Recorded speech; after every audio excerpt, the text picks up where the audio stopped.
why does the Cowboys consistently lack the desire to win? Why don't you retire? Well, here's another one. Are you contemplating the same decision that Lem made in Houston this week? If the team seems to vacillate so much psychologically, how come you don't have a team psychiatrist with a few couches? How does a coach stay sane or keep from losing his hair? And marvels in such a nerve-wracking situation. Well, I hate to ruin the people's lunch because it was a pretty good lunch today, but I'm not going to retire. So, yeah.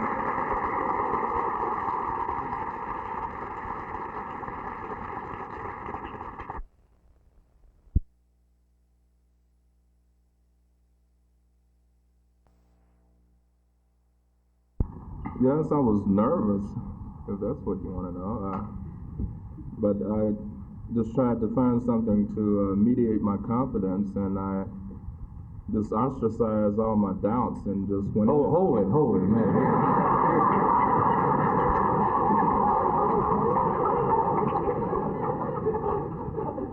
You're going to be the Casey Stengel of pro football.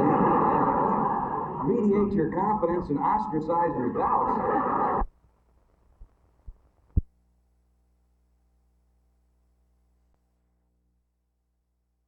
Well, I think they're 100% behind Curt Flood. As you know, when I signed in professional baseball in 1955, I signed a contract with a reserve clause in it, and this is a lifelong contract, and we feel like there should be some modification to it. We just feel like it should be something less than life, and I think this is the way Curt Flood feels, and this is one of the things that we'll be talking about. Now that the season is over, what are your reflections on last year's season? Well, I'm kind of glad it's over. It was a great thrill to play in the World Series and to be the world champs for a whole winter anyway.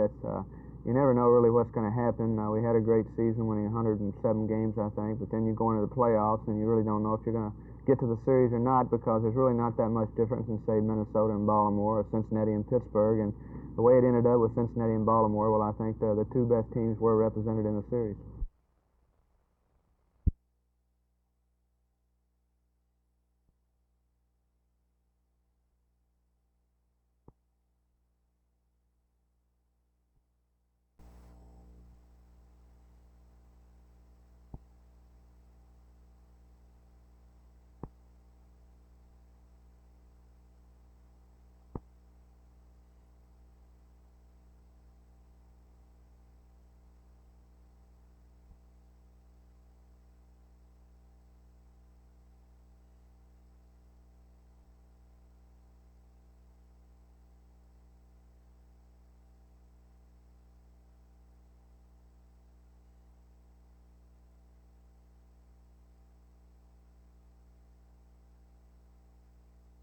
We're hoping to be through early tonight, around 2, not later than 3 o'clock, Carl.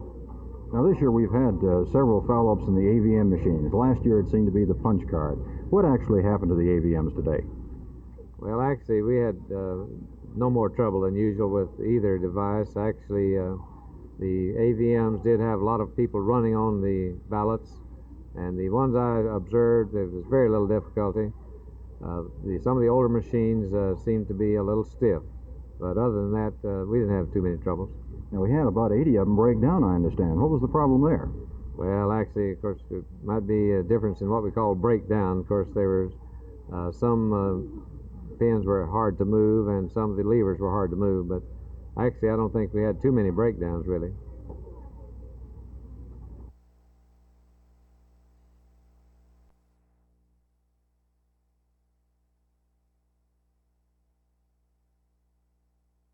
Statistically, how many of the children from the Central Cities program have been able to compete compared with the 80% who couldn't compete before? Well, now the information that we have this year, we have made some comparisons. What we have done, we've looked at the readiness scores of those boys and girls who entered the first grade after a 2-year period, and we have been very pleased with the progress made. However, we feel that 1 or 2 years, 2 years is not enough. We feel that you should have at least 3 years, and this year is going to be the determining factor to see to what extent that it takes a 3-year period or longer to do what we're trying to do.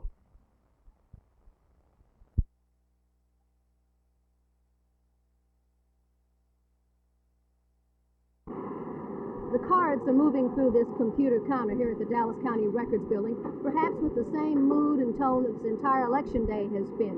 Brisk, efficient, busy, everybody doing his job. The two men that have been in charge of the job to be done here in Dallas County have been the Dallas County chairmen, Tom Crouch of the Republicans and Earl Luna of the Democrats. I see this voter turnout as an excellent sign for the Democratic Party. You know, we've always said, and both parties have said, that a large turnout was in favor of the Democrats. We've had a tremendous one this year. The precincts that we've checked so far have indicated a heavy turnout in our strong precincts. So the indication at this point looks good for our side. The entire county, it seems that the totals are going to now go way over 50% of the voters. Perhaps as many as high as 60%, and it seems to be countywide. Well, needless to say, in Irving, in the north part of the county, Richardson, Garland, and North Dallas, and the Park Cities, we have stronger voting precincts. Senatorial District 8, of course, is a Republican area and probably the strongest area in the county. I think the people of Dallas County were happy to have the president come down here, but I believe they have decided to take care of their own voting. But the president's very popular in Dallas, and the polls still indicate that his popularity is very high, and he's bound to have helped our candidates from top to bottom.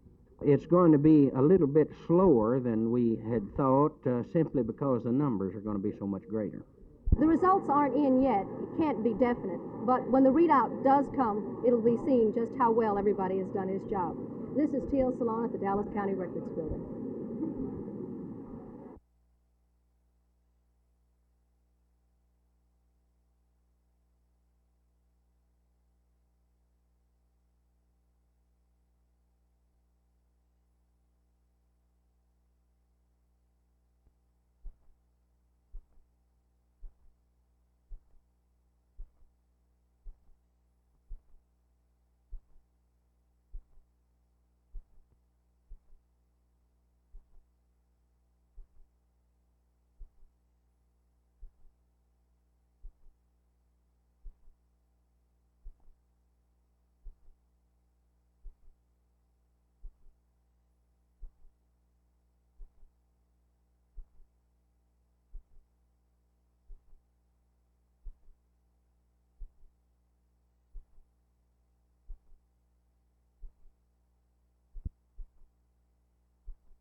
The election returns are probably going to be rather late coming in tonight because of what you see right here, and that is a long line of people waiting to vote at the time the polls close.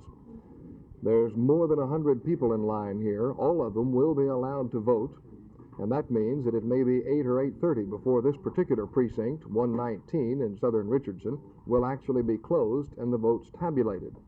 This is indicative of the way it's been all day today, all across the North Dallas County area. Quite heavy turnout. There had been predictions by standard political analysts that a heavy turnout of voters would favor the Democrats, particularly Governor Preston Smith. However, there may be one factor that was overlooked by that reasoning. It just could be President Nixon and Vice President Agnew's silent majority that has come out here in large numbers to cast their ballots. Anyway, it'll be interesting to watch the results as they come in, so stay tuned to Channel 8 throughout the evening. This is Roger McDonald, Channel 8 News on the Move.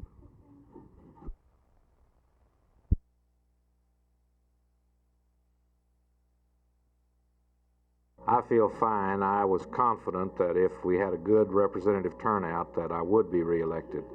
I felt that my record was one that the people of this district approved of, and the results seemed to indicate that.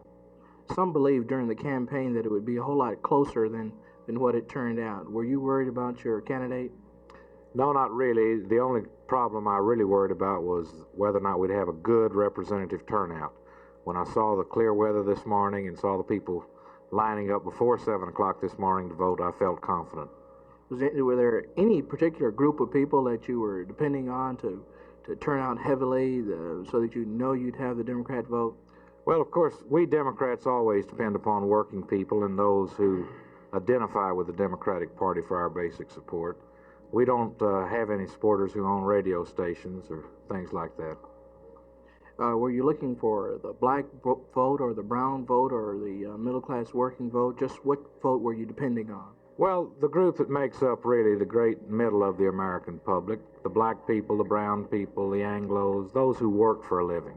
These are the people with whom I identify and the people with whom I try to work to make tomorrow better than yesterday.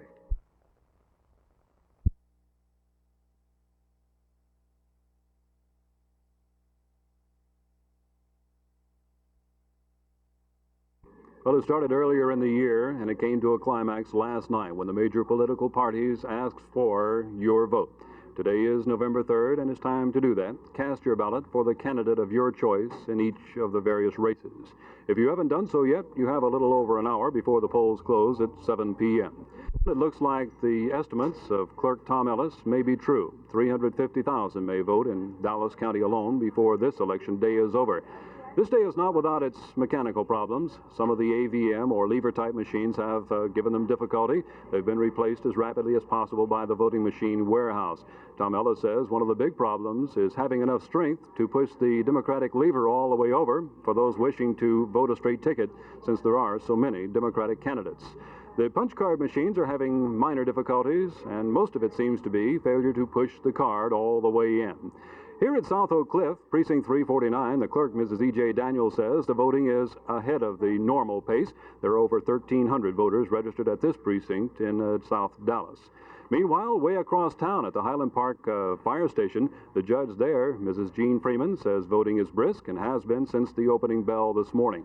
Voters do seem to be going to the polls in far above average numbers for the most part, and this could be the biggest turnout of an off-presidential year in many, many years. Well, let's go look at the Fort Worth situation now.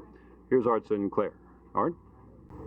Voting is the heaviest in a non-presidential year here in Tarrant County, despite predicted voter apathy. Tarrant County citizens decided to ignore the pollsters and vote anyway. The issues here, simply Republican versus Democrat. County Clerk Red Cowan says the only problem he's encountered so far is an energetic Republican who, in the spirit of the day, broke a lever off a voting machine. Art Sinclair, Channel 8 News on the Move, Fort Worth.